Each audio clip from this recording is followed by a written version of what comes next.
The past week has seen ever stronger indications that Russia has recognized it cannot achieve its aim of conquering Ukraine by military force. Suggestions tied to peace talks in Ukraine that Russia was pulling back from its attempt to encircle Kyiv tie in with the earlier declaration that its war aims were limited to conquering the eastern part of the country. And even before that, both Russia and Ukraine had stated that peace negotiations were moving into a phase of substantive discussions instead of Russia simply presenting ultimatums. Russia's claim that it is scaling back operations around Kyiv and focusing its offensive on the east of the country is one of those rare occasions when a statement from the Russian Ministry of Defense actually aligns recognizably with the truth. The reality gap arises not in what Russia is doing, but why it is claiming it is doing it. Russia has presented this withdrawal of units from around Kyiv as some kind of concession, to boost mutual trust, around the peace talks. But it was already clear that its offensive there had stalled, and in some case been reversed by dogged Ukrainian resistance.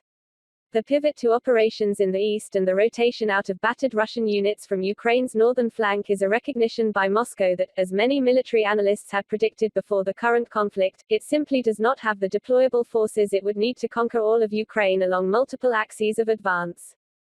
In fact, Russia is having to scrape the manpower barrel just to keep its current operations going. The troop build-up ahead of the onslaught on Ukraine saw units brought in from as far as the Arctic and the Far East. Now that many of these have been mauled in the fighting in Ukraine, Russia is drawing on all possible sources of additional bodies, including bringing in mercenaries and recruiting in Syria. But while evidence of Ukraine's success in fending off at least some of the Russian offensives may mean that the country as a whole is not in immediate danger of being overrun, the risk to Ukraine's future as a sovereign nation remains.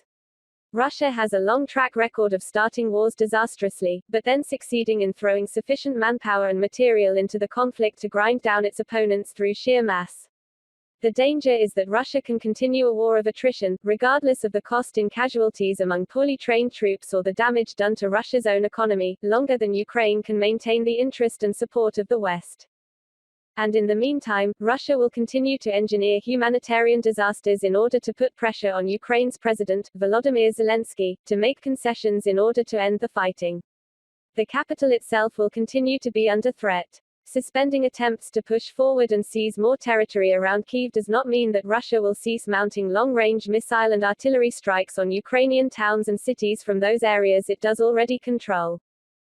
That Russian pressure will be both direct, presenting Zelensky with the appalling choice of continuing the fighting at the cost of innocent lives or making concessions to end the suffering, and indirect, if Zelensky's Western backers modify their advice, and their support, because they do not feel Ukraine should resist further in the face of humanitarian catastrophe. Zelensky has already indicated that neutral status for Ukraine would be an outcome he would accept in order to end the fighting. But this in itself is fraught with dangers. He knows as well as anyone that neutral with security guarantees was precisely Ukraine's status a decade ago, and that did nothing to prevent Russia from seizing Crimea and beginning its war in eastern Ukraine.